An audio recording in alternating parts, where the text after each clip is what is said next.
updates and interviews. The only way is the right way, I might say. Nobody doing it better, y'all some lightweights. Malik Wright, up all day and all night, pushing all the buttons up to something till it's alright. He looking at it from all sides and angles. Got a stripes on his body like he played for the Bengals. Oh man, there's no one discussing it. They came, they stayed, they either did it or done it. Man, I love it, cause all they ever do is win. So kick back, relax, the team WSN. Thank you guys for tuning in to another episode of the Sit Down Morning Show with Malik Wright, presented by the Right Way Sports Network. I'm your host, Malik Wright, joined by my co-host, Daniel Alameda. We got Jimmy on the ones and twos, and we got a jam-packed show, a lot of stuff to get into, a lot of stuff to talk about. But before we do, as always, do us a favor, give this video a like, subscribe to the channel, and turn on post notifications so you never miss when we go live, when we upload content from the TWSN studios. Daniel, another good week of NFL action. Obviously, still got the Monday Night Football games to go tonight. I think I want to start over in Cleveland. With the Cleveland Browns. Faithful, obviously, star quarterback Deshaun Watson goes down. I'm sorry, their starting quarterback Deshaun Watson goes down. And the stadium erupted into cheers after, seeing Deshaun Watson go down.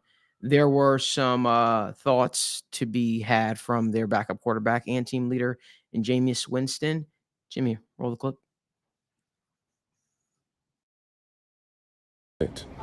With the reaction to a man that has had the world against him for the past 4 years, and he put his body and life on the line for this city every single day, regardless of your perception, regardless of what you thought should happen with him.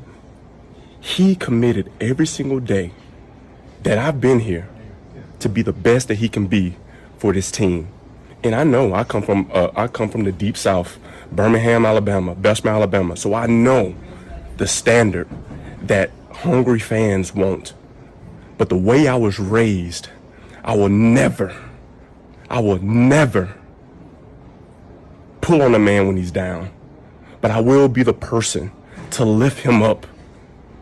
And that all of us have unique experiences. All of us have circumstances, conditions, and facts that we face every single day. And I pride myself in being a man of increase and being a man that wants the best out of everybody. I tell myself every morning what I want for myself, I want for everyone. And I do not want the treatment that Deshaun Watson has received from these passionate fans. I know you love this game. When I first got here, I knew these were some amazing fans. But Deshaun was treated badly. And now he has to overcome another obstacle. So I'm going to be there for him because I see the way he fights. I see the way that he works. And I know who he is as a person and as an NFL quarterback. And that's all I have to say to address him. I'm sending up my prayers. I already prayed for his leg, and I will continue. So, Danny, I'm really curious to hear what your thoughts were on Jameis Winston's comments, but the overall reaction on Deshaun Watson injury. Yeah, I think when you look at the Deshaun Watson injury, there are multiple players that came out in support of a Deshaun Watson in the sense of, hey, this dude was injured, and what are we doing cheering for the injury? And I do think that there's a serious conversation to be had to where I can understand where the Browns fans are coming from, right? In the sense that, hey, your season has looked shitty, respectfully. On field perspective, Deshaun Watson has looked like the worst quarterback in the NFL. So when you get the final switch until a new era, right? Until something new, something different that all Browns fans have been yearning for all season long, right? The past couple weeks have been flooded with, hey, is it Stefanski's fault? Is it Deshaun Watson's fault? How the hell can we get him to not be a quarterback anymore? But to go out and cheer for an injury, I was a huge fan of what Jameis Winston said. And I saw a lot of people on social media, whether it was big time analysts or whether it was, just people, personalities cheering for the injury as well. And even saying, hey, what Jameis Winston said doesn't mean jack shit. And I just think that's completely disrespectful. I think that Jameis Winston, I think that Myles Garrett, both came out in support of him. And I think their voices carry weight. I think the fact that they are in the locker room with the Deshaun Watson, that they are teammates with the Deshaun Watson, I think it just shows that people have a choice to look out and say, hey, am I going to be a player that's going to be negative towards a person, or am I going to turn that negativity and make it a positive? And something that we often say, Malik, is, hey, two wrongs don't make a right. And I think that's kind of where my stance is on this whole situation is, hey, albeit Deshaun Watson has done and has been questioned of a lot of terrible things and may not be a good quarterback anymore.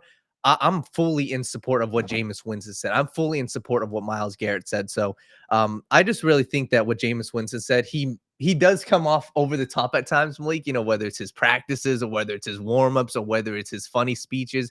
And people do kind of take him as a joke, and that's okay. But like for Jameis Winston to say that, I feel like he's got a very good base of morals with him. And I think that's the bottom line with this. Hey, he's defending his brother. And he's defending the guy that has gone to battle with him. And I think there is something to be said about, a culture in a locker room and defending the guys that you are in the same room with. So I applaud Jameis Winston for, zagging when everybody's zigging. And I applaud him for standing up for his guy, Deshaun Watson. So I think that this is more so a test of Jameis Winston's character. And I think that he did the right thing. And I don't think that fans should be outright cheering for him. And if you were cheering for him, hey, hopefully you're cheering that it's something new, that your organization can get rid of the quarterback, the on-field performance, and maybe you wanted something new. But all around, I think that the people that are on social media cheering and posting these GIFs and saying, hey, like, yes, finally, like, I loved what happened in Cleveland. I think that's downright disrespectful to cheer for a guy who just tore his Achilles. You could say he's a terrible quarterback. You can say that he's been shitty so far this year, but man, to go out and cheer for his injury and be happy and be excited that he got injured, I think that's downright disrespectful. And I can't get behind that. So if I were a Browns fan, I would definitely be intrigued, and I would probably be happy that something new is coming because the past year has been terrible. But to be excited that the injury was what caused it, Malik, I'm just not. I'm not a fan of it at all. So Browns fans, I very much hope that you guys can look yourselves in the mirror and say, hey, maybe we shouldn't have been cheering for the injury. But so what I'll say to that is, let me preface this before I say what I need to say. Let me preface this by saying I stand with all of the females that were that went through what they went through with Deshaun Watson. Obviously, he had a multitude of sexual assault cases or allegations, I would say, that went against him. I have a mother, I have a sister, I have some of my best friends, right? Some who went through things similar. I will always stand with females, especially the voiceless, the people that can't stand up for themselves. So I want to preface that by saying that I think that the fact that, and this is a bigger look on the league, I think that the fact that he was allowed to play more snaps inside the NFL is despicable. Yes. Personally. I think the fact that organization paid him what they paid him, guaranteed over millions of dollars to him, knowing the allegations against him. Because you have to look at it this way: the person that you pick to be your quarterback, and when you allocate $230 million, you're pretty much saying this guy's our franchise quarterback. This person is the spokesperson, the CEO of your football team. He is the direct image of what this football team is going to be and how it's going to look. So let me start off by saying that I think it's despicable.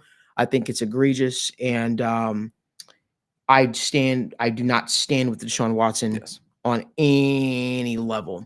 I think that his play on the field made it easy for people to also hate him because the football player that we saw in Houston was drastically different from the football player that we saw in Cleveland. That all being said, me not standing with Deshaun Watson, me thinking that it's despicable. And I'm looking at the league when I say that, the fact that he was even allowed to play, the fact that he had people come out as recently as a few weeks ago that are still bringing allegations, towards him. I think that speaks to a large error in our league. I thought it was egregious that Greg Hardy was able to play football a couple years ago after beating up his girlfriend and throwing her on a pile of guns. I think that depending on who said player is and what said position is, we tend to move the goalpost as a league.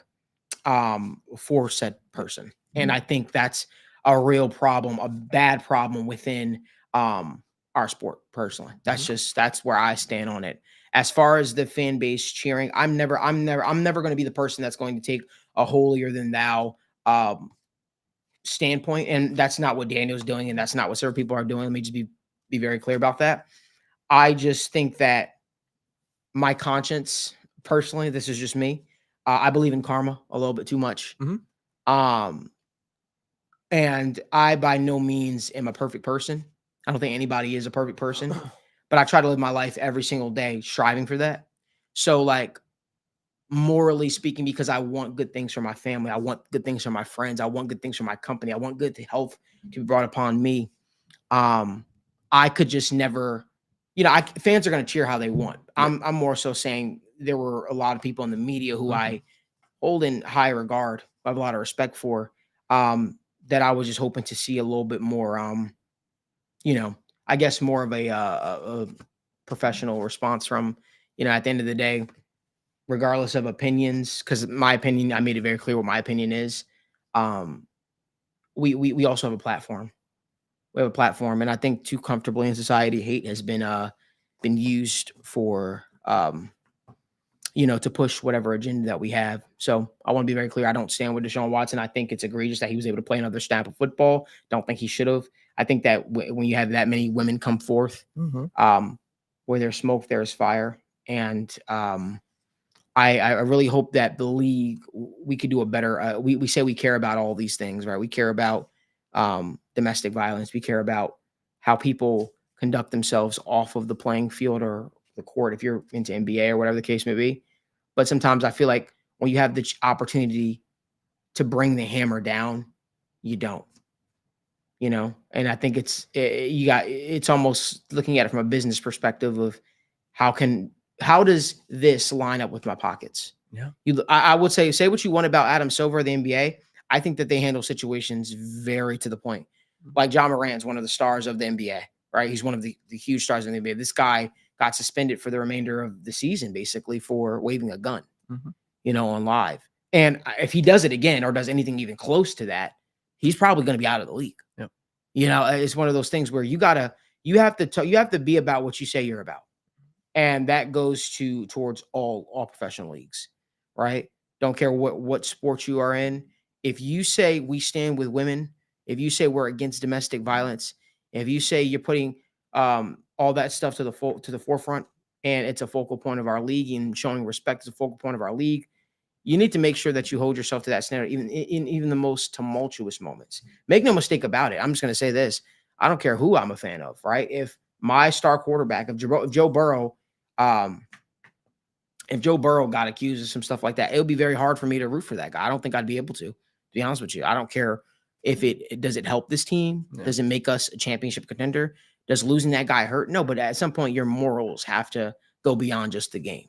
So that's just my thoughts on it. I believe everybody is going to react how they will react. All I will just say is, morally speaking, I can never cheer for an injury. Not saying that anybody will cheer for an injury or anybody's right or wrong. That's just me. I believe in karma a little bit too much. That's just me. But everyone is entitled to believe and cheer how they want to cheer. Well, thank you guys again for tuning into the Sit Down Morning Show with Malik Wright. Sorry, we started off a little hot with this topic. You guys can do us a favor, give this video a like, subscribe to the channel, but also turn on post notifications so you guys never miss when we go live or when we upload content. I want to go on over to Houston. The Houston Texans traded for standout wide receiver Stefon Diggs earlier in the offseason. And, a lot of the inner workings of when Stefon left Buffalo, people said he was a distraction. People said him and Josh didn't get along. Well, he's definitely an emotional player. Let's start by saying that. But, it was very interesting to me to once again see him. It was very interesting to me to see him in a scuffle again right before the game started. Jimmy, can you roll the clip? Mixing it up. I mean, these guys are talking trash, and it just seems like they're getting going early before the game gets started. You know what? And I don't mind it. Nate, you ever get involved something like that? Of course, man. I'm from Seattle. I used to watch Gary Payton talk trash all the time. But the thing is, can you go out there and back it up after the game, Coach? Well, I'll tell you what, when you think about this this defense, and you're talking about Zay. I heard somebody chirping, and I'm never the bigger person, so that's how I'm going to give a fuck about myself or with a million, so I'm never the bigger person. I ain't letting shit go. You know, obviously they picked it up or whatever, but I ain't with the football tough guy shit. It is what it is. You know, I can't right? all the time. But I ain't getting into all that. It's just I ain't letting shit go though. Say it first and foremost, and this is me talking directly to Stefon Diggs, and I'm sure it'll never make it to his earwaves, but let me just say this because I know we know mutual people. Here's what I'll say. I think this is a moment where you put your own ego ahead of your team. I think this is a moment in which you made it about yourself.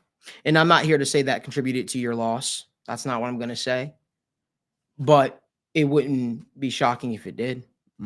You know, this is a young team that brought you in that, let's be honest, they took a chance on you.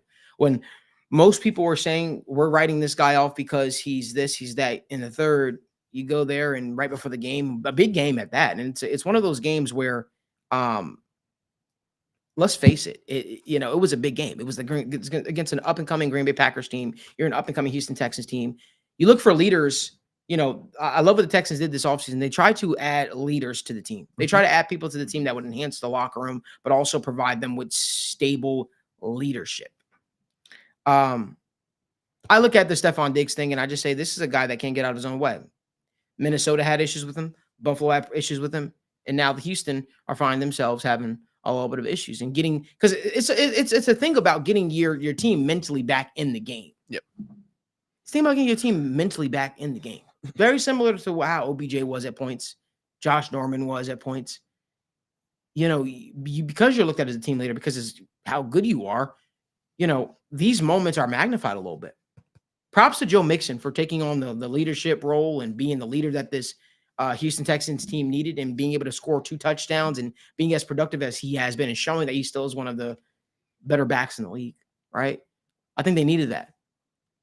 But for Stefon Diggs, man, you got to start to ask yourself, you know, 3 teams.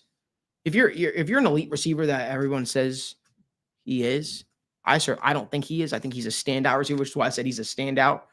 I wonder, is he a distraction for this young team, or will he become a distraction for this young team? Because this shows, you know, lack of growth. I don't know if we'll ever see that from a Nico Collins, from a Tank Dell. No. And maybe those guys just don't have enough skin in the game to where they feel like they can't do that. But I just think that the early returns of what I've seen from Stefon Diggs to Houston to act like that, to put your ego above team, is interesting. Daniel, your thoughts? Yeah, I think that you hit the nail on the head. Malik, I think it's hilarious. He did say, and I will applaud him, not that it's right?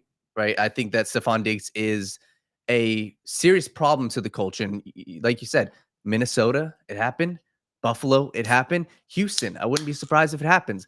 I will applaud him for always being himself. And what he said in that interview, he said, I'm never the bigger person. I think that that's fascinating. That's not a good thing to say. No, not at all. Not at all. I'm not condoning. I think it's a terrible thing. I just think it's hilarious. Like, in that, he literally outright said, listen, I'm never the bigger person. If something happens, I'm going to say it. And that's not good for the culture. I just think it's hilarious. I'm like, I hope that he knows. That's what the thing. And I hope that he recognizes that he is a problem to the culture. I hope that he recognizes that. And it just sucks. And this also goes to another thing with the entire culture of that team, to where you hope that they are building a good culture, and you hope that CJ Stroud, because CJ doesn't seem like, you know, the biggest outspoken leadership guy. And I'm not going to go out and say, you know, there were a couple times in that game where CJ Stroud got rocked. And when I tell you rocked, I mean on the sidelines, rocked, getting pushed, and nobody was really defending him. And I'm not going to blame them and say, because it might have just been a 1-off or 2-off thing, but that's something that I want to see personally with my offensive linemen. I want to see with my wide receivers. Hey, I would rather you show that in the game. If your quarterback gets hit, Stefon Diggs, at that point, go ahead and go push Jair Alexander. But before the game, to be doing that and to kind of, it is a distraction. So I'm not surprised. And I think that at this point, everybody should recognize this is a consistent track record to where the Buffalo Bills didn't get rid of him for no reason. And I think that should have shown, hey, the Amari Cooper trade should show you the Bills weren't Mhm. really just focusing on the money. It was Stefon Diggs, and it just wasn't working with him and Josh Allen. And like one of the comments said, Gary Jellison, he said, this is the reason why the Texans negotiated to mainly have this be, it could be, they have an out after this year. So Stefon Diggs is a very talented player. He's looked good so far this year. But he is a distraction. And I would be concerned heading into the playoffs where you have to face these up and coming teams. You have to face the Chiefs. You have to face the Bengals. And there is, at this point, I would not be shocked if he gets into, more disagreements. If I'm an opposing defensive player, Malik, if I'm the third string cornerback, I am chirping at him all game long. That's what I would do. And I think that there's a world where this hurts the receiver room. This hurts CJ Stroud because CJ is a leader where he is a more even-keeled guy. And at some point, you would have to hope that that doesn't come back to bite your team in the ass. I think I would have just hoped that the response in the post game would have been, "Hey, I'm a leader. I'm looked at as a leader. We've got to make sure that I approach the game the right way each and every single week. Got to make sure I'm being a leader for these young guys, and I'll be better." Yeah. Not, I'm never the bigger person. That's crazy. That shows me you've learned nothing throughout this process. That shows me that you see no wrongdoing in what you do. And even if you do, you're like, I don't care. It's about what I think. Hmm. And maybe that's why him and Josh Allen fell out the way they did. Maybe that's the reason why he's on another team in as many years. Mm-hmm. Maybe that's the reason why, a lot of teams don't want to touch you with a 10-foot pole.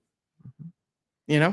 That's just what I look at it. I don't know. I think that this Stefon Diggs thing put a little sour taste in my mouth towards him. Yeah, and I also don't want to bash on him, but there was this video I remember seeing with the Vikings. And it's a funny video. It's supposed to be, something hilarious. The players were saying, "Oh, who's one guy in this locker room that you wouldn't let date your sister?" And it was funny. It was a hilarious video. Everybody was saying, "Oh, Diggs for sure. Diggs for sure." And then when they asked Diggs, he's nonchalant being funny. But I think that that's the type of personality he is. And I just hope that this Texans team can recognize that.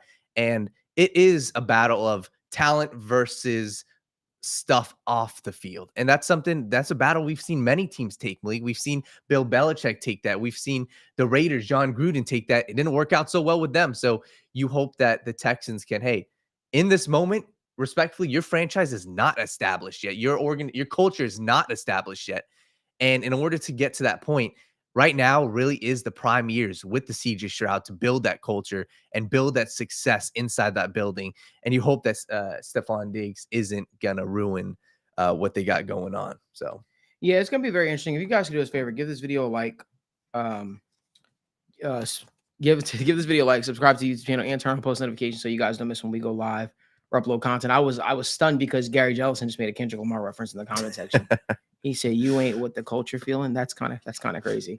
And Massey Flips 100%. I misspoke there a little bit as well. Obviously, on the show, we're quick to correct. Yeah, John Morant did get injured, and then he got he got injured for the remainder of the season, but only was suspended for 10 games. Still, he was suspended for more. It was at least 25. Yeah, it was 25. But it was 25 games, and then he got injured upon coming back, I believe. Wasn't it something like that? Yeah, it was 25. So it's still a quarter of your season. Because he got suspended twice. Yeah, it might have been 10, then 25. 10, then 25. That's what it was.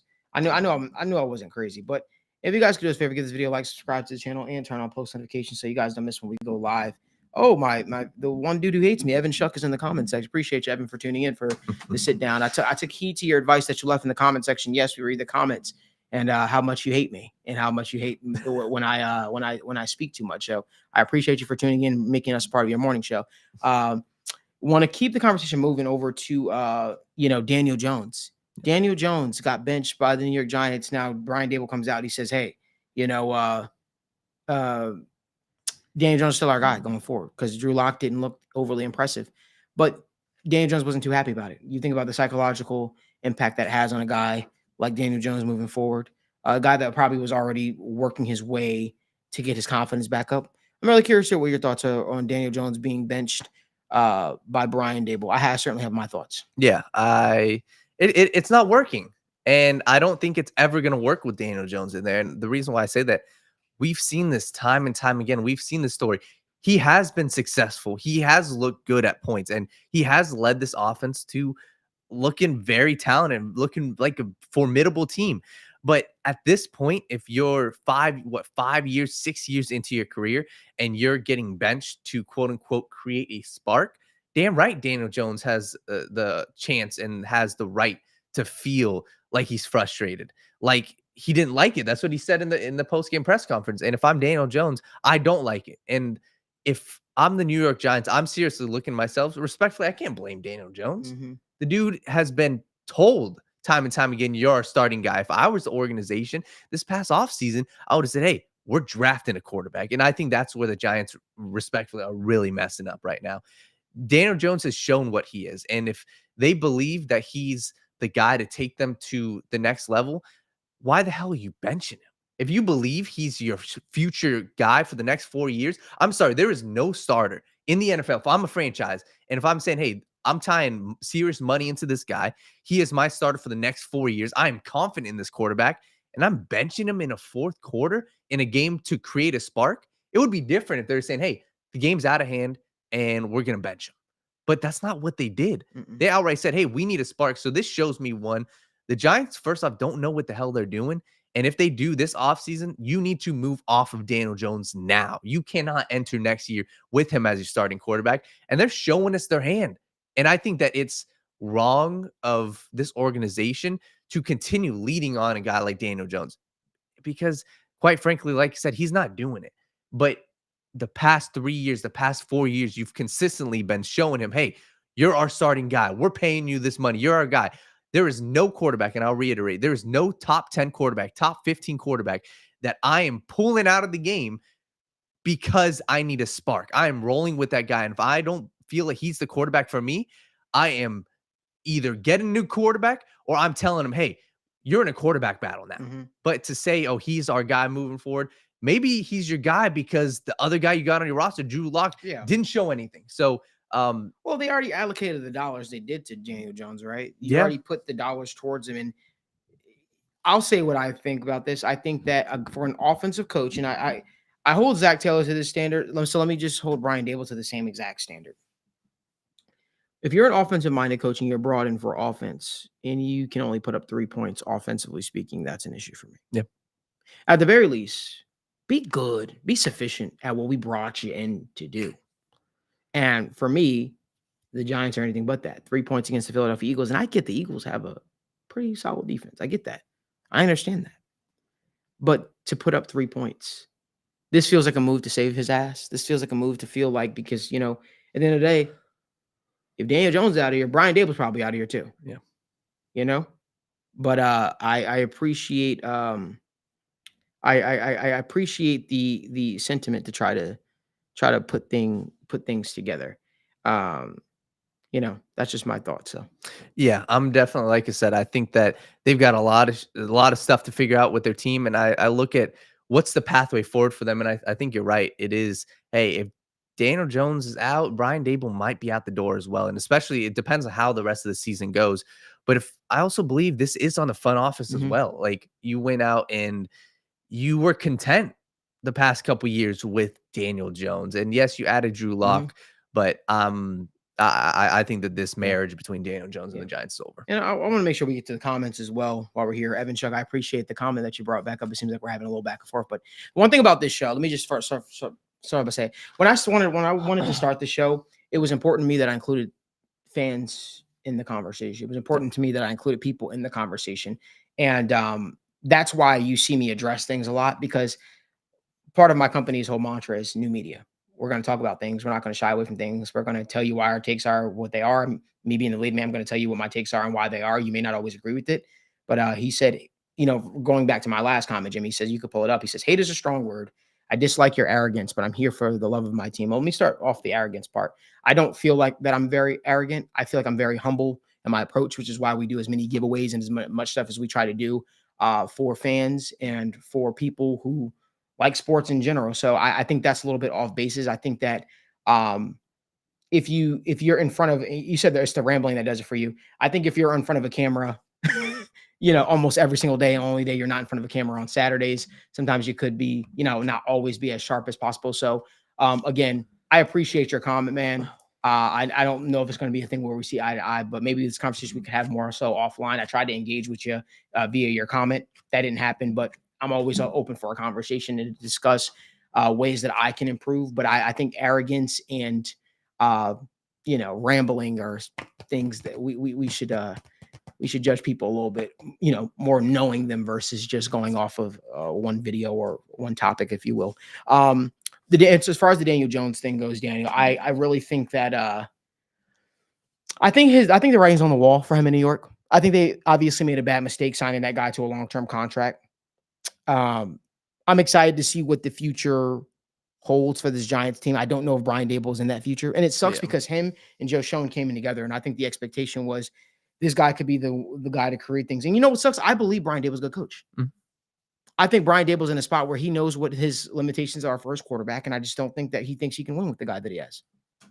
That's just my thoughts. Yeah, I think it's very interesting though. Yeah, and I would just say I'm curious to see if he would be gone or if they would give him another shot with a different quarterback. And I think that's if I'm Dable, if I'm pleading for my job, I'm going to the owner, I'm going to the GM and saying, hey, respectfully, you guys can see the track record of this quarterback. And you would hope that he would also take accountability. But at the same time, if he's trying to cover his ass, I think there is a world where the Giants need to start fresh. And it seems like they've been playing in this mode of we gave them the money, we have to roll with them. So that I think it's shortly coming up soon, the next 2 years. So. I think this should be a notion to, a note to all these teams out there that are paying for average at the quarterback position. Unfortunately, in today's day of the NFL, if your quarterback is even somewhat above average, you're going to pay elite money for said quarterback. Am I right in saying that? I think if your quarterback is average is very best, you're going to pay a lot of money for that guy. Understand, if you're going to go out and pay money for an average player or to a little bit of an above average quarterback, be willing to surround that player with everything they need to be successful. So what I mean is, if you know that you have a quarterback in Daniel Jones who's much more on the game manager than of the Josh Allen type, I use them because they're kind of similar in ways where I feel like Daniel Jones tries to replicate a lot of things that Josh Allen does. Well, you should have loaded up on this offense. You should pick up the slack where your quarterback lacks. And I think it should be a telltale situation for everyone. You should look at it and you should say, hey, you know what? Our quarterback maybe not be the best mental processor before the snap. Okay. So what are you going to do to help him? Are you going to do things that that Sean McVay did to help Jared Goff when he was there? Okay, well, we need receivers. Okay, are you just going to add him one receiver? Or are you going to try to overload the position? Are you going to go out and try to trade for a player? I understand Malik Neighbor is great, and he is great. He's a rookie, though. So what are you going to do to help that guy? Maybe you go out there and you grab a veteran wide receiver that can maybe get together with your quarterback to some degree and get him on some type of a rhythm, some type of an understanding. Just the thought that, right? Like, I think what I'm saying, I'm not by any means saying I know how to construct a roster, but if I know my quarterback lacks in an area, I'm going to do everything. And we know we already committed dollars to him. Facts. Yeah. And we know we already committed dollars to him. I'm then going to go out there and I'm going to say, you know what? I'm going to make this roster so goddamn talented to the point where, I mean, you would need a colossal F up to not field a sufficient roster. That's what I think. That's what I think the Giants should have did. Instead, you said, you know what? We're paying our quarterback because he's coming off of a good year, that good season he had with Brian Dable. We're paying our quarterback, and we're going to take away players. We're going to take away a Saquon Barkley, right? We're going to add a rookie, and then we're going to say, fight for yourself. How does that work? How does it make sense? And then we're shocked with the results that we get on the football field. And that's where I look at Joe Schoen, or I look at a Brian Dable and I say, hey, Brian Dable, your calling card, offense, where is it? Facts. This ain't it. And again, let me speak clear. Daniel Jones is what he is. Daniel Jones has been what he is. When Daniel Jones signed the contract, everyone said, bad mistake by the Giants. Bad mistake by the Giants. All right. Well, you made the mistake. The moment he put pen to paper, you made the mistake. You made that decision. It ain't no going back now. So what are we going to do to try to rectify said mistake? Okay, I got an idea. We're going to try to load up on offense like the Eagles did for Carson Wentz when they went out and signed 18 free agents the year that they won the Super Bowl. The year before that, they won four games. That's what I would have done. Mm-hmm. Load it up, load it up, load it up. Put together an offense that at the end of the day, you're scoring at least 20 plus points a game. But this is a colossal F up on Joe Sean. This is a colossal F up on Brian Dable. Daniel Jones is just being who he is. And we're like, this guy sucks. Mm-hmm. I don't know. No, Just you're some right. thoughts. Yeah, you're right. And I think there's two sides of this. Like Gary Jelson was asking the quarterbacks. I think that we should know that I would much rather go after a different guy. Respectfully, Daniel Jones has had this is his 6th year in the NFL. And every single season, he has not completed a full year. And that's a thing of injuries. That's a thing of benching. So at this point, Daniel Jones seems like he can lead a team at some point at his peak to a playoff appearance. So potentially a playoff win again. But we already know who he is. So I think you brought up a great point. I think that that's what they tried to do, except they went out and they did it on the defense side of the ball. Mm-hmm. They went out and they made that trade for Brian Burns, which I thought, for a 2nd-round pick, imagine what you can do with the 2nd-round pick for the offense side of the ball. So I'm very impressed with their defense, and that's what everybody has been impressed with their defense so far this year.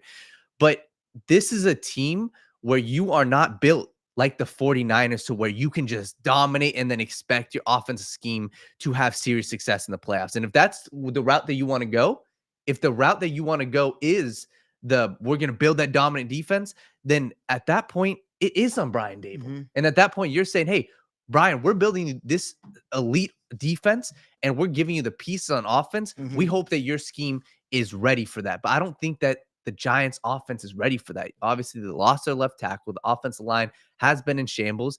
And then the talent on offense isn't like a 49ers. It's not like another team that has a specific scheme like the Miami Dolphins. It's not like you can just plug and play these running backs like a Devon A-Chain, like a Raheem Mostert, or plug and play these tight ends or these wide receivers to be successful. They're fine. Wan'Dale Robinson has been very good, but is he game-changing? No. Malik Neighbors is game-changing. Besides that, Darius Slayton is an old veteran. Mm-hmm. Tight end is a young rookie. Mm-hmm. So I'm with you. I don't think that they've built this roster offensively to have serious success. There's a quarterback. Hear me out. We're connecting dots here. There's a quarterback that is going to be a free agent coming up. And he's had an amazing turnaround in his career. He's still young. Name's Sam Darnold. He's familiar with the New York area. Maybe you can get that guy for a little bit of more of a prove it deal, but a little bit more security, maybe a 2-3 year deal. Maybe he's what you are looking for long term. There's got to be an out of the Daniel Jones contract somehow. There's got to be. Let me see. Yeah. I don't know. No, yeah. And I think the Sam Darnold thing, I think it's a great fit. The only concern I would have, and if I'm Sam Darnold, I'm looking at it and saying, all right, if the Vikings, and it's up to the Vikings, if the Vikings are willing to shell out the money, you stay there. But there's a world where maybe the Vikings aren't. So I'm with you. If I'm the New York Giants, I would be looking at every possible option. Yeah. I think Sam Darnold's a good option. I don't love this quarterback class, to be honest with you. I don't either. Like, as an Alabama Crimson Tide fan, I can tell you right now, I see people asking, Jalen Milroe's not it. That's just my opinion. I just think that your answer at the quarterback position for the Giants is going to have to come via free agency or via who's on the roster right now. Just what I think. Yeah. Maybe I'm wrong. Maybe somebody will come up and shock me. Certainly don't think Justin Fields is going to be the issue. I see Marissa saying that in the comment section. I mean, not the issue, the solution. I don't think he'll be the answer, the solution. Just my thoughts. If you guys could do us a favor, give this video a like. Drop down in the comment section what you guys think on Daniel Jones. Also, drop your questions, comments. I'll try to get to as many questions as possible as we get through the entire stream. But yeah, give this video a like, subscribe to the channel, and turn on post notifications so you guys never miss when we go live or when we upload content. Let's move on over to the Cincinnati Bengals talk. And Jimmy, we're going to do a little bit different. We're going to do the Bengals, and then we're going to head over to the Monday Night Football bets afterwards, and then we'll tackle everything else. But let's head on over to the Bengals. The Bengals defeated the Cleveland Browns for the first time in 2017 in Lake Erie. They came out with a victory and a much needed win. Mm-hmm. Was it pretty? No. Was it gritty? Yes. Was it ugly? Yes. But here's the thing. It was an AFC North win. It was probably their most respectable AFC North win in quite some time. We all know they won one game in their division last year. Abysmal. And what do I always say? Whether it's State of the Jungle or the Sit Down, cut your grass at home before you cut your neighbor's grass. You have to be able to win in your division. You have to.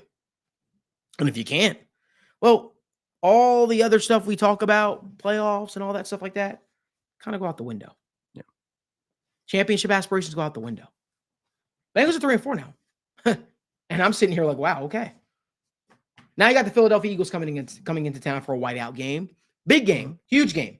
If it was any bigger, it would be on Sunday at 1 p.m. Well, guess what? It's Sunday at 1 p.m. Bengals versus Eagles. But the question becomes, will the Bengals be consistent?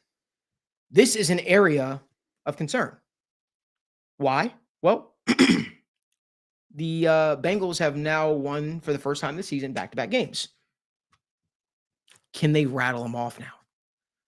Listen, 3-4 is better than 2-5. It's better than what they were facing. Being 1-1 in your division drastically sounds better than what the outlook looked like.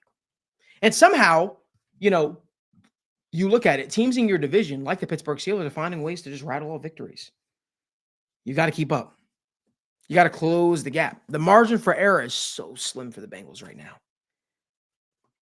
But everything that they want to achieve is still in front of them. They just can't get ahead of themselves. You made the road tougher for yourself, losing to teams like the New England Patriots. I say losing to teams like the Washington Commanders, but goddamn, the Commanders look good. Mm-hmm. The only issue I have is, why does offense seem so much more difficult for the Bengals than other teams? Now, hear me out. I always knew the Browns game was going to go like this. It was always going to be a tough matchup in division. Team knows you like the back of the hand. Very good defense. People don't give that Browns defense enough credit. Very good defense. 2 standout rushers, Myles Garrett, elite. Zadarius Smith, good. 2 very good corners, Denzel Ward, Greg Newsome, Martin Emerson, Grant Delpit, Juan Thorne. I mean, they really have put together an impressive unit, I would say. When I look at it, though, I never expected the Bengals to go out there and blow the Browns out. I never expected the Bengals to even score 30. Honestly speaking, I'm surprised the margin of the margin in which the Bengals won was as bigger than what it was, because usually the Browns games and Bengals games come down to a field goal or something like that. I'm not too concerned with the Bengals' overall offense, though. But I will say, why do you not get tight ends involved? Mm-hmm. Did any of the Bengals tight ends even have a catch yesterday? I know Eric All dropped a catch. Mike Gesicki had one in the flat. It was a hitch route. Did any of these guys have a catch outside of Gesicki? One Tanner Hudson target. And Eric All dropped the pass out of the flat. Mm-hmm. Come on, that's a problem. That's a problem. That's a problem. And it's rearing. It's to me, it's like, you got to get these guys involved to try to help alleviate the pressure on Jamar Chase, on T. Higgins, on Andre Yoshivas. Yoshivas didn't even have a catch yesterday. So where are those targets going? Are they just going to T. Higgins and Jamar Chase? Where are the guys? Tight ends can't just throw to running backs and your star receivers. Just my thoughts. Danny, what are your thoughts? Yeah, you're right. And I think that's where, when you look at the offense, my biggest criticism of them yesterday, it was the tight ends, and it was also just their third down efficiency. And I think that's something that wins and loses you games. You look at opposing teams. Let's talk about the Washington Commanders, right? They're a team who is on a historic run when it comes to third down efficiency, when it comes to passing efficiency. And you saw what they did yesterday without a Jaden Daniels. And the Bengals team, for the first 4 weeks, their offense was humming. But it's the third down and the fourth down. That's what concerns me. They were 2 of 13 yesterday on third downs. I don't know what they were on fourth downs, but there was at the beginning of the game, that 4th and 2, Joe Burrow got sacked. And that's been a consistent theme with the Zach Taylor offense at times, whether it's, hey, you're 3rd and short, you're 4th and short. And that's the concerning part for me, because it's either one or the other. Hey, at the end of the Giants game, you're at a 3rd and long and you're hoping that your quarterback bails you out, or you're in these very good positions, the 3rd and 4, the 4th and 2s, the 3rd and 3s. They were in that consistently against the Browns, and they just failed to succeed. So I'm going to hold off and say, hey, I think that this was a divisional game, and I think that this was a grit and grind game. This was a, divisional rivalry. So I'm not going to say that that's going to plague them the rest of the year, but that was the concerning part. You would hope that with a quarterback like Joe Burrow, with a star quarterback that, hey, and all these weapons, respectfully, that you have stuff drawn up and ready to go at the third down. Because that's how you lose the season very, very quickly. Listen, I'm not one to really, often, criticize Joe Burrow's decision making. But Jordan, I appreciate the question. Number one, well, not the question, but the statement. He says these guys also have the responsibility to get open. Maybe the stars were the only ones getting open. Got to watch the tape. So there were several plays that even the announcers had brought up as well. And when I've looked at initially, Joe Burrow was just not looking at the tight end position. Yep. He had Mike Gesicki on. I counted at least 4 plays in which he could have just checked down to him, and not just Mike Gesicki, Eric All. It was times that he had opportunities to throw to the tight end position, and he decided to go with a much harder throw, or he even got a little more happy feet in the pocket. Sometimes he escaped a little bit, and yes, I've been watching the All 22 film. Let me just say this: the last couple of weeks, and there've been so many opportunities to go to the tight end position. I'm telling you right now, there's a reason why they went to it for the Chiefs game. They went to it for the Chiefs game. It wasn't a thing of which the defenses just started covering it. They actually haven't. They've been bracketing Jamar Chase and honestly playing T. Higgins a little bit more one-on-one. But there have been several opportunities to throw it to the tight ends that he's just not taking. And I think it comes down to wanting to kind of push the issue. But it wasn't even just to him. Like, you look at it, there were opportunities. At least from what I saw yesterday, Yoshi Voss had a hard time getting open a little bit. It was a lot of sticky coverage on him, and that's going to be a part of his game that he needs to sort of get a little bit better with. But when teams are bracketing, right, Jamar Chase the way that they were, Jamar Chase very rarely was facing one-on-one coverage, and then you have T. Higgins out there playing one-on-one with a very good corner in Denzel Ward, who he was matched up with for a good portion of the game. You got to find ways to kind of make life a little bit easier, right? If you check it down to the tight ends, or if you're throwing it to the tight ends and getting them involved a little bit, because they were the ones dealing with linebacker coverage on them or safety coverage on them, I think that you can find more success. It's a lot like we talked about before, I think that I just feel like sometimes like the offense is coming just a little bit too more difficult to them. Yeah. No, for sure. And I think that's where it's a serious issue. And I think that there's even a point to look at, like, we do have to look at Joe Burrow at some point, and whether that's, hey, a couple times where even the announcer said, hey, Joe Burrow checked into that run, where maybe this offense at times, it just gets too stagnant. And I think that can also be a testament to a lack of a serious running game. And I think that that's the comparison that we've made, and you kind of brought this up, to where, what is the peak for this team? What is the hope that this Bengals team with Joe Burrow can look like? It kind of is the Tom Brady led New England Patriots. And how did Tom Brady's life be so much easier? He had the LeGarrette Blunts of the world. He had the Grays of the world. He had an elite running game. And I feel like that's something where in these games, Malik, Joe Burrow can't rely on that. And well, I think there are some things that the Patriots used to do that made it all marry together. Yeah. Like, the screen game is an extension of the running game. Yes. People say that, and it's very bare bones, right? The screen game is an extension of the running game, but I also think that checking it down in the flat or checking it down behind the line of scrimmage to a wide receiver is also an extension of the running game. I think anything within 5 yards is an extension of the running game, trying to make life a little bit easier on the quarterback. That's what I think personally. I think anytime you're making a throw into the flat, to me, there were a lot of things that we were seeing them do earlier. And it's like what we talked about last year. I don't know if you remember this State of the Jungle we did, but I talked about how I feel like they don't play like themselves when they face the Cleveland Browns.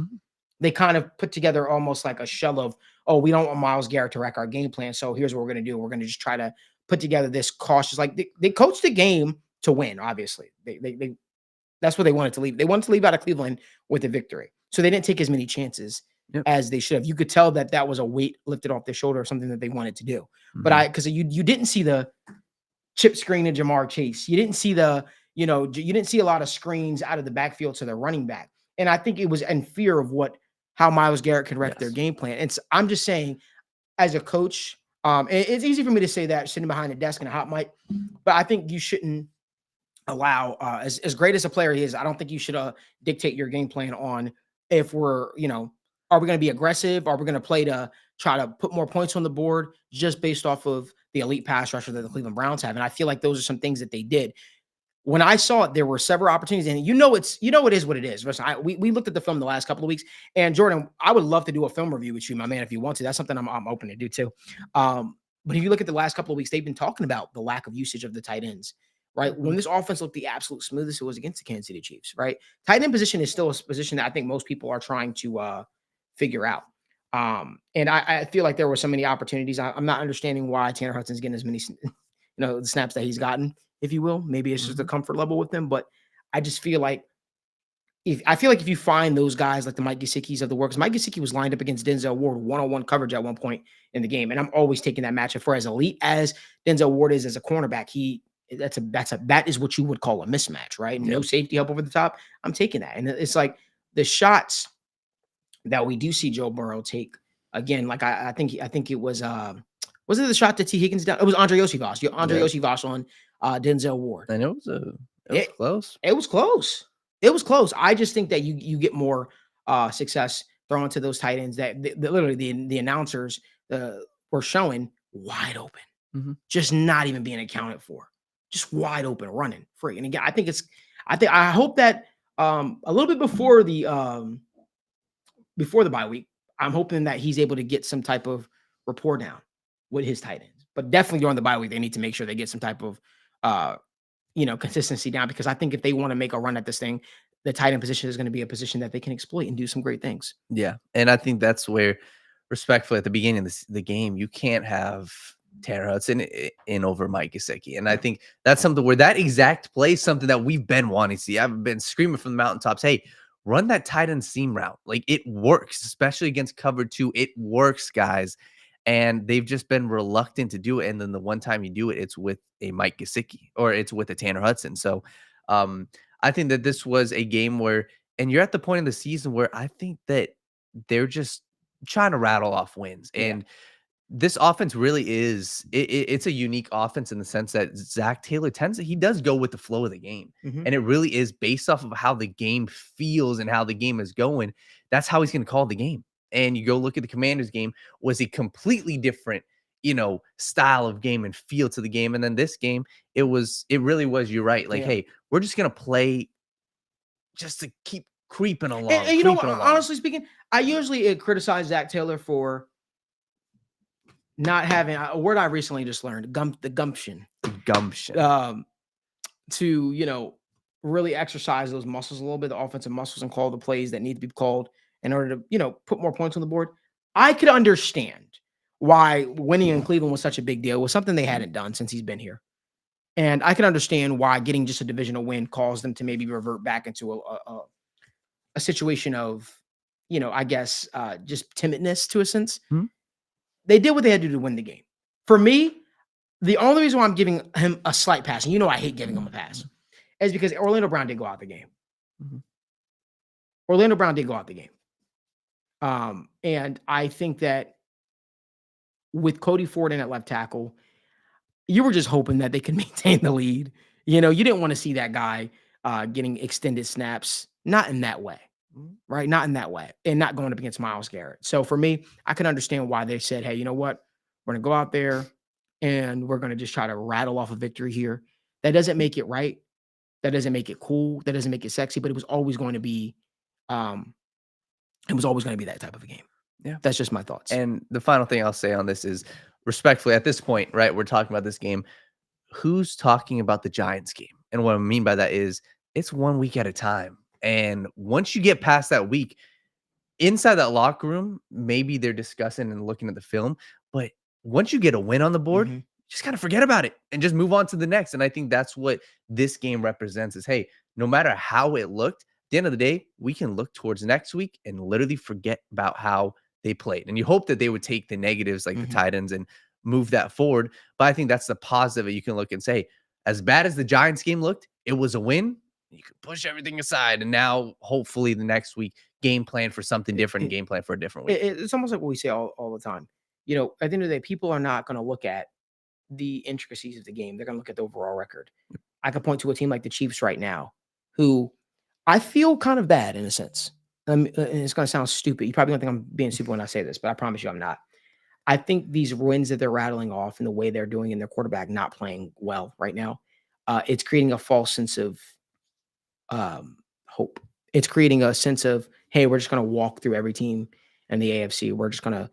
I see our guy Sean Brandon. I appreciate you, my man. You are dedicated, brother, and I appreciate you always in the comment section. I think they're giving off Pittsburgh Steelers vibes of 2019 or 20? Yeah, with Ben Roethlisberger's last season, and I feel like they're just finding a way to skate by and win and win and win. I think it's creating a sense of false confidence in a way, and I don't think that the Chiefs are Super Bowl bound. I just don't see it personally. Listen, the great teams find a way to rattle off victories, right? But it just feels like at some point the levee is going to break. And with them being 6-0 or 7-0, 6-0, I think it might break at the wrong time, if that makes sense. Yeah, and I think my thoughts on that is, and it sounds crazy, like just because we are in Cincinnati, I'm not saying this. It really does feel like the Chiefs have everybody else's number though, besides the Bengals. And like as good as the Bills have looked, I don't care how bad the Chiefs look right now. I truly believe the Chiefs have their number. And the same thing, you go look at the Baltimore Ravens. As bad as the Chiefs have looked, I still in a playoff matchup, I'm still taking the Chiefs over them. Although I will say the Ravens played them damn close the first. Yeah, they did. And that's where I think it really is. And this sounds crazy, but I do think that the Bengals really are the team that can take them over the top. I mean, even the Houston Texans, like I would like to say that they can push them to the limit. I would like to say that that defensive line finally can, take them over the top that they didn't do last year. But it really feels like the Chiefs are the type of team where they're just going to get into playoffs by any means. And I think, and it sounds crazy, I really do think it's the Bengals or it's a three-peat, in my opinion. Because, or maybe, I mean, you can even look at the NFC. I think the Lions are doing some good things, but at this point, it really is like, hey, and I'm with you. Mahomes hasn't looked good. Like 8 interceptions is absurd. How many touchdown passes? 6. I don't think he has a touchdown pass in the last 2 games. But I still think he's a phenomenal quarterback. I just think that right now this has just been a rough stretch this year, and you're not getting the production out of some players that you're used to getting, right? So, but again, if you guys do us a favor, give this video a like, subscribe to the channel, turn on post notifications so you guys never miss when we go live, when we upload content. Hey, let's move on over to Monday Night Football bets really quickly before we discuss 2 things in the. You know what? We can do it real quick. Yeah, give me your favorite bets for Monday Night Football, Daniel. Of course. And we've got our full best bets on the Patreon. We had a pretty good week when it came to UFC and when it came to NFL. Not too shabby, I will say. So you guys can go to the QR code right up here and subscribe to the Patreon. There's 2 games on the slate. I've got 4 bets. I'm going to give you guys 2 of them. Rashad White, I'm going with his under 25.5. And it sounds crazy. 25.5 is extremely low. He's coming off an injury. The head coach just said, hey, we're going to run a running back by committee. We want a violent runner. We want a runner that is going to get, into the tackles because it's up against a Ravens defense that is number 1 against the run. The Ravens have allowed only 4 running backs to hit over 25 rushing yards. Rashad White, I think he gets 6 carries. I believe he goes under 25 yards. And my number 2, I'm going to look at the Arizona Cardinals versus the Chargers game. And I really like James Conner's receptions. I think that this is a game and a defense where you look at how the Chargers have been playing defense. They've been giving up a lot of receptions to opposing running backs. And it is because they've got that ferocious front 4. But besides that, their linebackers kind of play a little back. So James Conner over 10.5 receiving yards is an absolute steal, in my opinion. There is really nobody else competing for touches in that backfield. He's going to play 75% of the snaps. James Conner over 10.5 receiving yards. I like that. And give me the under Rashad White rushing yards. Okay. Those are some of Daniel's favorite plays for the game. If you want my plays, you guys can subscribe to the TWS and Patreon. Damn it, Jimmy, if we can put up the big QR code for the people, that is where you'll find all my plays. I had a profitable last 2 days. Profitable. Made over 10K the last 2 days betting UFC, MMA, and then obviously NFL action. There were some interesting props you could find. For some reason Vegas hates Vegas hates Okonkwo for the Titans. Mhm. Him, Tyler Boyd were plus money, I believe, at one point. Then you had Josh Allen, my old reliable of 2 passing touchdowns. Gave me a little scare. I don't know if he was going to get it at one point, but came away with that. It was some good things that led to a very profitable 10K in 2 days is something I kind of tip my hat to. And it's like, okay, it was a profitable weekend on to the next.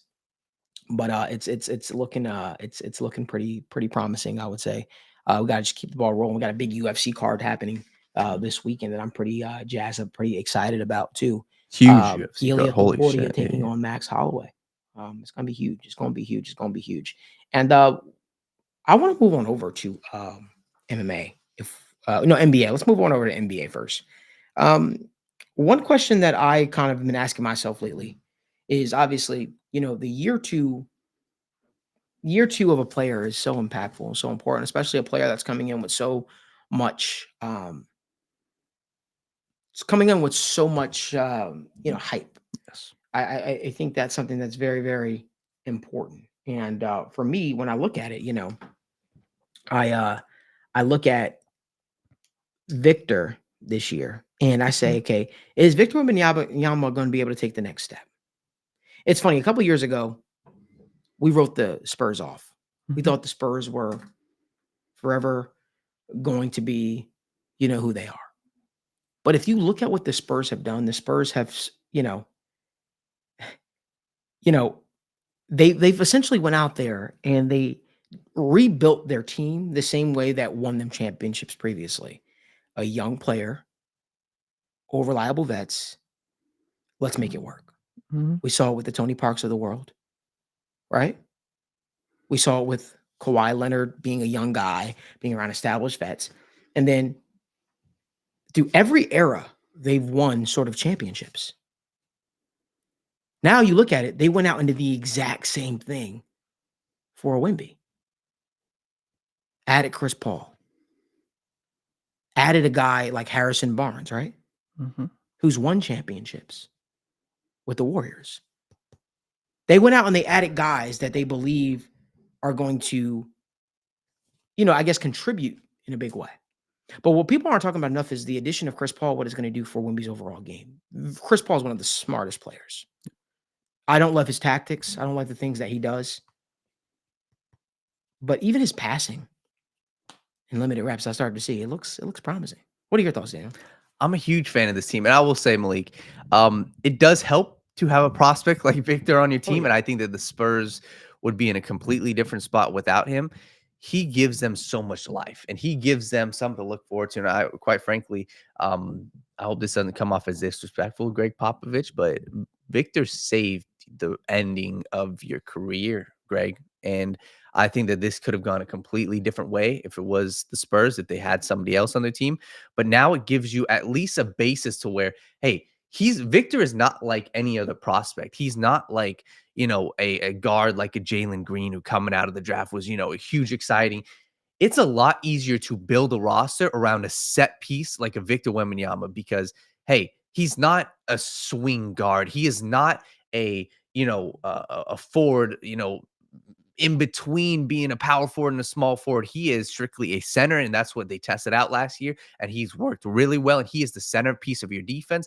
And I think that the Chris Paul move was great, Malik. I think it's huge to where it finally gives him a tag team partner at the point guard position to actually grow his game in the pick and roll, to grow his game in the low block. So I think that if I'm the Spurs, and here's how I project it personally, I think the Spurs are fine this year. I don't think that the Spurs go crazy, but they also got a young guy they just drafted, Stefon Castle, who has been an absolute stud, was a stud in college, but throughout preseason, he's looked like a high-flying flamethrower of a guy who's coming off the bench for him, but I wouldn't be surprised at the end of the season he started starting for them. So if I'm the Spurs, what I'm doing, I'm rolling out this year with Chris Paul, with the veteran Harrison Barnes, with my other young guys, Devin Vassell, with Stefon Castle, Stephen Castle, and I'm seeing where this core takes me.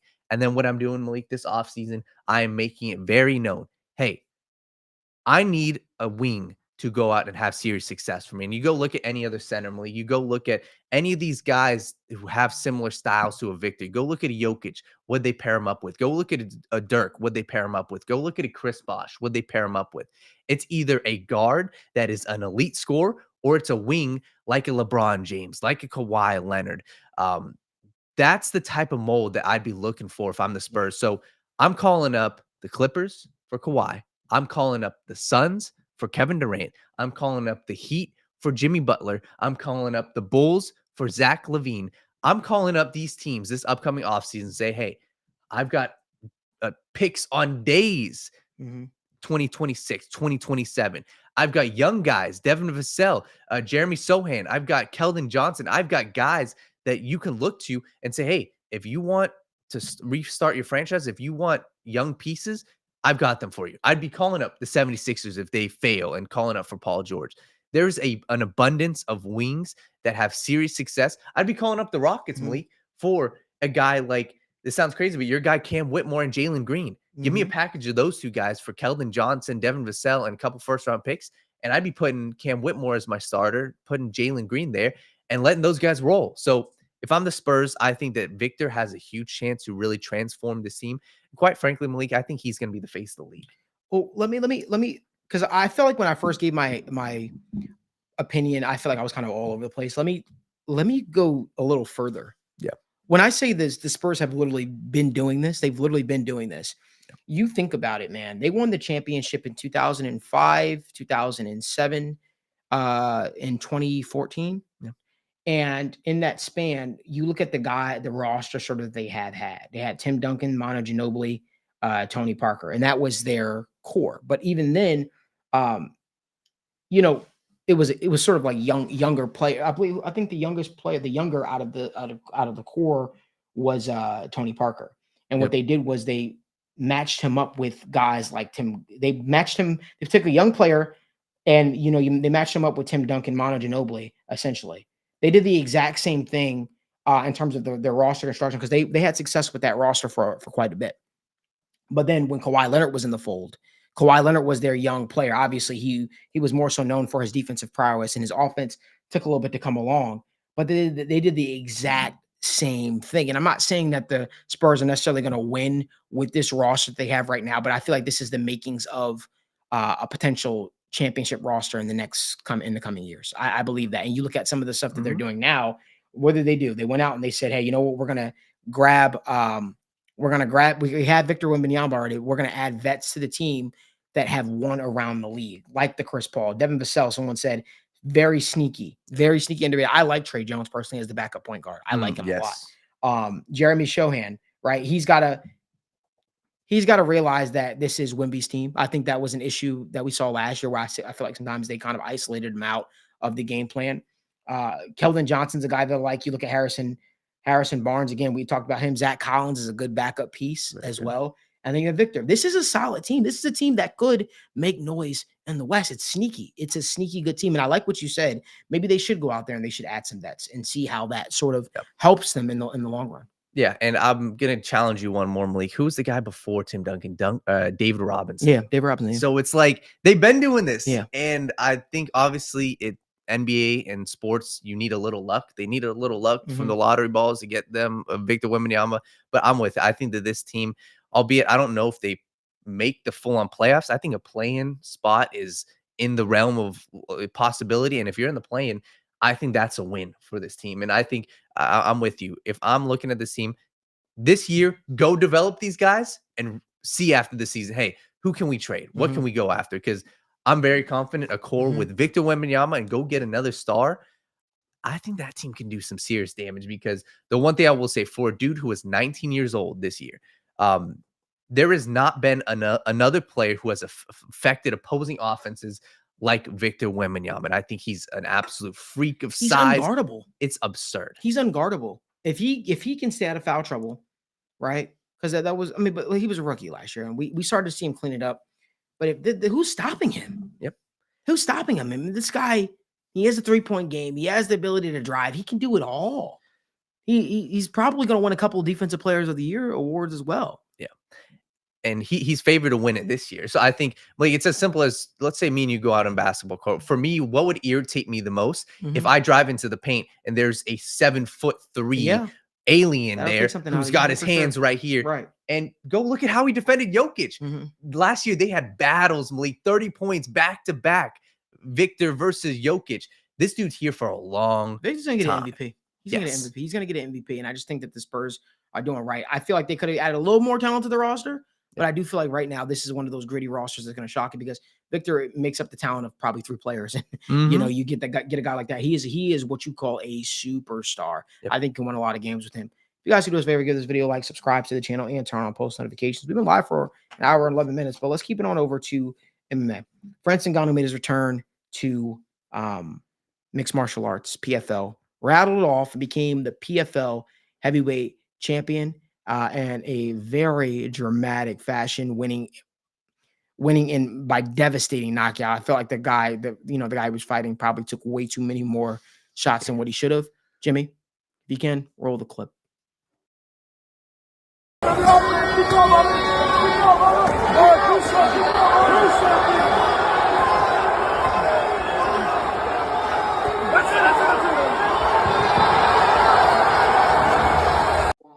So Francis Ngannou absolutely won in devastating fashion, knocking out Fajeda.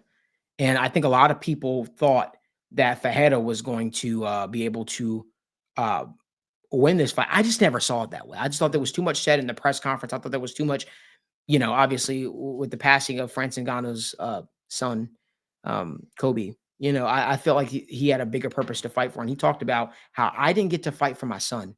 This is me fighting for my son. And number one, let me just say this. Is he the baddest heavyweight on the planet? What is next for him, right? Because if you think about it, if that guy was able to win it in the fashion in which he won, and he never lost his UFC heavyweight championship, since then, his stardom has even grown. He went out there, knocked down Tyson Fury, and beat Tyson Fury, even though he wasn't given the victory.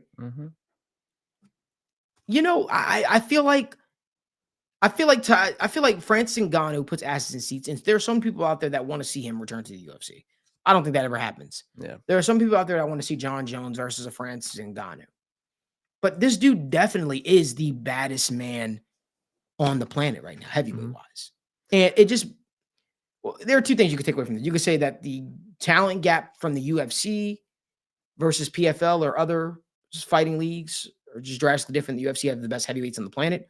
Or you could praise Francis Ngannou. You could say the way he went out there, dismantled a guy that everybody thought was going to be a stiff challenge for him, especially being 2 years off of mixed martial arts. How great is Francis Ngannou?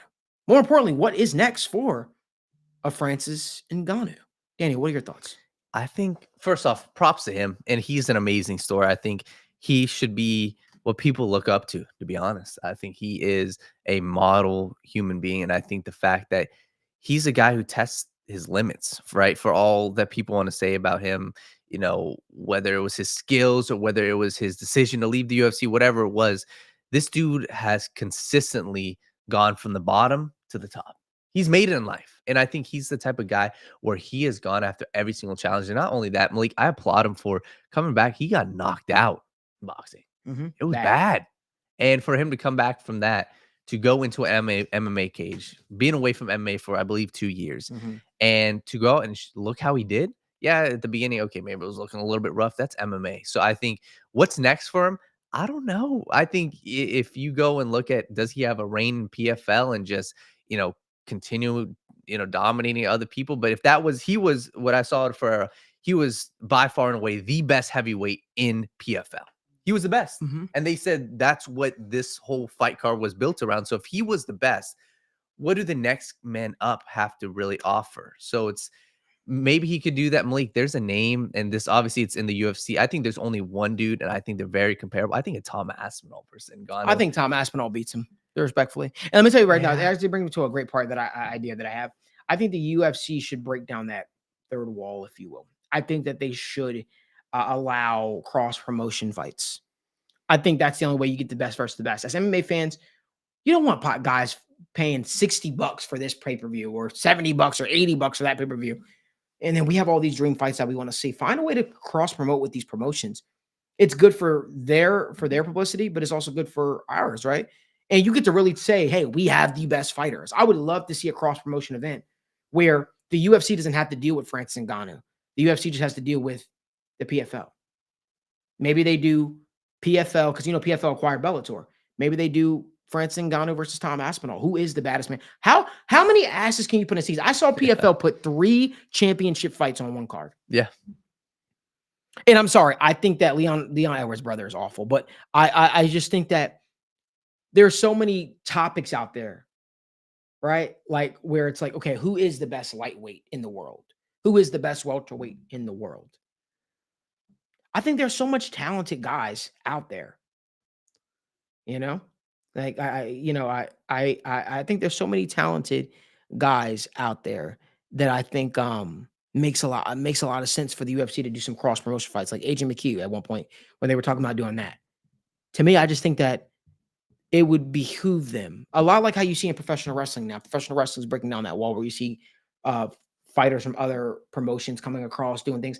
I think can make a lot of sense for a lot of reasons. And to add on to that, I think the UFC, it seems like they're trying to go about this in the way of, hey, like we want to put on, it seems like Dana White wants to marry the two of, hey, exciting big names versus actual great fights. And that's why I feel like the UFC is in this weird limbo stage, so where there are some fighters who are absolutely absurd fighters, but maybe not the most exciting guys, right? And you look like a Merab Dvalishvili, and I think personally, I love watching it, some of his fights, but is he the most exciting fighter? No.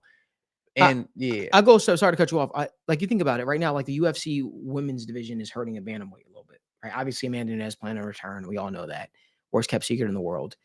But who wouldn't want to see a Cris Cyborg versus Kayla Harrison? Yeah. Who wouldn't want to see Cris Cyborg fighting Amanda Nunes? I think she needs to get that fight back personally. I think I would love to see those two fight again. And Cris Cyborg is old now at this point, right? She's 40, if not pushing 40. And I just think that, like, for her to go out there and do what she did, right? And let's move on to that topic, actually. Is she the female GOAT of women's MMA? I think she is. She's won a championship in every promotion she's been in. Her only losses on her record were her first fight and the second fight.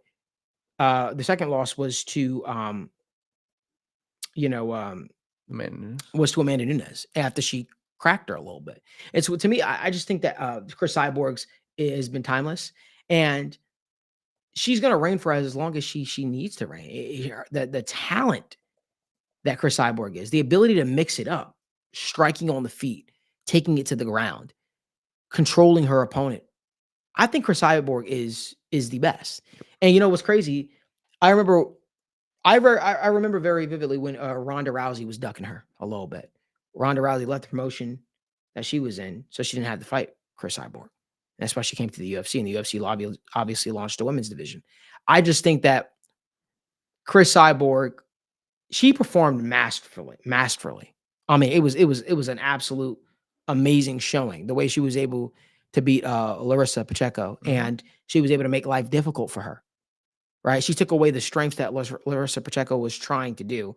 Larissa is used to walking women down, hurting her on the feet or taking them to the ground if need be. And I feel like the way Cyborg was able to just dismantle that, overcome the cuts above her eyes that happened through a nasty elbow, and just walk through and win. I'm so happy the doctors didn't stop that fight. yes. But I also want to give a shout out to the Saudis. I also want to give a shout out to Riyadh season. I look at them and I say, hey, you know what? They're saving combat sports. Thanks. They're forcing to put on amazing fights, not just in the MMA arena, but also in the boxing arena.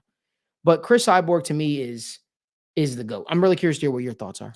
Yeah, I think that she is. And I think there's a level of respect that you have to give somebody, not just her skills, but that fight was something she easily could have lost that fight. Round 3, look at her face. And there's a serious point to where, once again, I can't really even attest to this, right? But in those moments, she had the chance of, hey, this is fight or flight. And for everybody that went out and said, Larissa Pacheco just didn't show up, that wasn't the real, you got to give respect to where respect is. I think Larissa Pacheco did very well at moments, but she just seemed stifled. And why are we going to take away from what Cris Cyborg did? So to put it very simply, you look at her resume, what she's done, her 2 losses, like you said, her first ever MMA fight, and number 2 was a fight against Amanda Nunes where she got knocked out and it was bad. But what did she do after that? The girl is 38 years old. You know, Chris Horsley Jr. And I appreciate the comment. He's What like, is that? Amanda's in a class of her own. Is she really though? Not He really. got submitted and she quit against Juliana Pena. I don't believe that she's in a class of her own. And I hate to be this guy. I remember when I'm old enough to remember when people were saying Ronda Rousey was the female GOAT. I think there's something to be said about fighting people that have a skill set that isn't comparable to yours. I think that there are some fights in Amanda Nunes' title run in the UFC which almost hurt her. Like when she fought Jermaine Durandame. I think Jermaine Durandame hurt her a lot, and that's why Amanda Nunes had to go to the style of lay and pray, take her down to the ground and hold her there because she just had nothing for her on the feet. Amanda Nunes did not fight a lot of grapplers through her reign. She fought a lot of strikers. Amanda Nunes is known for what? Her striking. The first time she fought a grappler, she submitted. She got submitted. She got submitted. And that's what I think makes the fight against her and Kayla Harrison so fascinating, because Kayla Harrison is so new to the sport, but she's going to be looking to take Amanda Nunes down, tire Amanda Nunes out, who I don't think has amazing cardio, and make life really, really difficult for her. But I mean, I'm not trying to disrespect Amanda in the same token. I'm trying to just say, I think that some of the blemishes that are on her, that I guess almost fights that we should see, I would like to see again, like her versus Valentina Shevchenko is a fight that I definitely think should have been made for the third time. Most people believe that Valentina beat her twice. They were that close. I just don't think Amanda Nunes really was like as well of a rounded as a fighter as people made her out to be. But I understand it. I get it. The optics say, the numbers say, again, people don't go into it. I just think when people look at it, I think Amanda Nunes fought a lot of strikers, and I would have liked to see her fight. And maybe that's not a testament to Amanda. Maybe that's a testament to the female fighters on the roster. I have no idea. But the first time she fought a grappler that was looked at as a journeyman for most of her career, she got submitted. She got submitted, and she was able to withstand Amanda's power. She was able to withstand Amanda's strength, the whole 9 yards, and she took her down and made her feel uncomfortable. Yep. So I mean, personally, I don't look at Amanda Nunes as the GOAT. I do look at her as one of the best female fighters we've ever seen. But I think when we look at it, Cyborg championships in every single promotion in the UFC. Impressive. I mean, that's just amazing. I mean, I won't judge her off of one blemish on her record. I just really think she's a really, really special fighter. No, completely. And I think that's just what it comes down to. And I think that I would be curious to see how she looks against, if they were to make a fight with Cyborg. Like, what's next for Cyborg? Right? I don't really, like, she's done it all. I would be curious to see her in a bout in the UFC again. But she's 38 years old. At this point, if I'm Cyborg, I don't know what her motivation is. I don't know what she necessarily wants to do, but she deserves it all. And she's definitely. She wants to fight Clarissa Shields. She wants to fight Clarissa Shields. And they're trying to right now, I guess, talk about, is it going to be in boxing or is it going to be in MMA? And I think they're trying to do a cross promotion type thing to make it, hey, let's do both. Because she was boxing. Her last fight, Chris Cyborg's last fight was in a boxing ring. And I think she won by knockout. I think she did. Let me check. Or she may have won by decision, but I agree with you, Chris. He says Amanda's run was phenomenal. It was a phenomenal, but it does have its own blemishes. I think if you ask me, that's just my thoughts on the whole situation. I don't know. Yeah. I got a little bit of an announcement though. And we're gonna definitely make sure that we clip this. A lot of Bengals fans love our recap shows and love the energy that we bring, but TWS and recap shows just got a whole lot more interesting. Joining me every single week after a Bengals victory or loss will be my brother Zim Hude. Going forward, me and Zim will be going live after every Bengals game, talking it through, the good, the bad, and the ugly. So, as I always say, make sure you get you guys popcorn ready, because if you thought I was the Energizer Bunny, if you thought that, you love the energy that I bring, now you finally get, I know people have been clamoring for us to do some stuff together. The remainder of the season, after every Bengals game, me and Zim Hude, we sit, we discuss it all through, as well as Daniel Alameda, my partner here. So make sure you guys tune in after the game this week, but we'll be back live here tomorrow for another episode of the Sit Down Morning Show with Malik Wright. I'll be joined by my guy Parker Blake as we discuss all things from this past week NFL action, as well as our overreactions. We appreciate you guys for making us a part of your daily routine. And remember, there's only one way you should be waking up, talking sports, digesting sports, having the conversation, and that